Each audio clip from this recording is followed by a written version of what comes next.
Why are Democrats in DC if they're not able to do anything? Aren't they just wasting time? Aren't you the one who complained that Democrats are in their district too much? Well, that's before I understood what recess actually was. All right, well, there are still things they can do in DC. A lot of members are giving schools tours of the Capitol. Aren't there tour guides for that? Not during a shutdown. So instead of having these students reschedule the tours, they're just giving them themselves, like Laura Friedman did yesterday. Here's what one student said about the tour. For me, what was inspiring was seeing all the women's statues in this room because it's just like it develops so much and it shows there's like you can do anything if you really try. Getting a tour from their member of Congress is very likely to make them more political, and we need that right now. Okay, I get what you're saying, but I'm still not seeing members talking to their constituents about healthcare. That's all I'm seeing.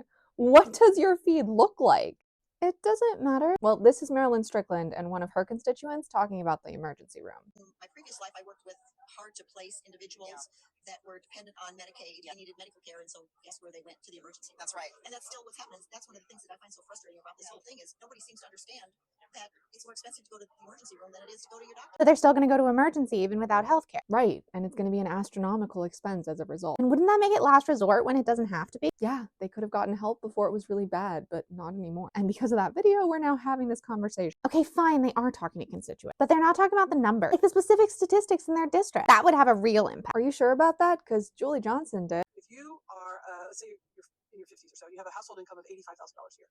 Lots of people in Texas 32, lots of people in Texas kind of fit in that category. And your health insurance premiums would be about $7,000. If this CR is allowed to go through, then that means your health insurance is going to go to $23,000. I'm sorry, how much? I know. I can't afford that. Yeah, that's why videos like this are so important. But no one's seeing that. Right.